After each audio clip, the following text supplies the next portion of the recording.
Many of them are extremely low production. Some are the only one built or the only one left. I'm amazed at what's being offered here. Truly impressed. A Hudson is a must-have in your collection. How many of those do you think have been through your shop at one time or another? Pretty much all of them. Like I say, we restored totally 20 of them. The first Hudson to ever grace the lawn of Pebble Beach is here in this collection.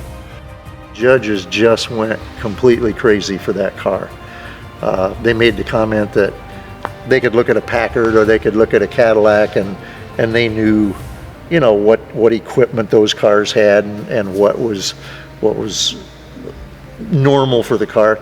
But they said we could look at this car all day and not realize that this was a Hudson, you know. And then it won first in class, and Eldon was just ecstatic. Hudson was competing in races and endurance races from the very beginning, in the teens. In 1932, they had a car entered in the Indianapolis 500. So, you know, history just kept going.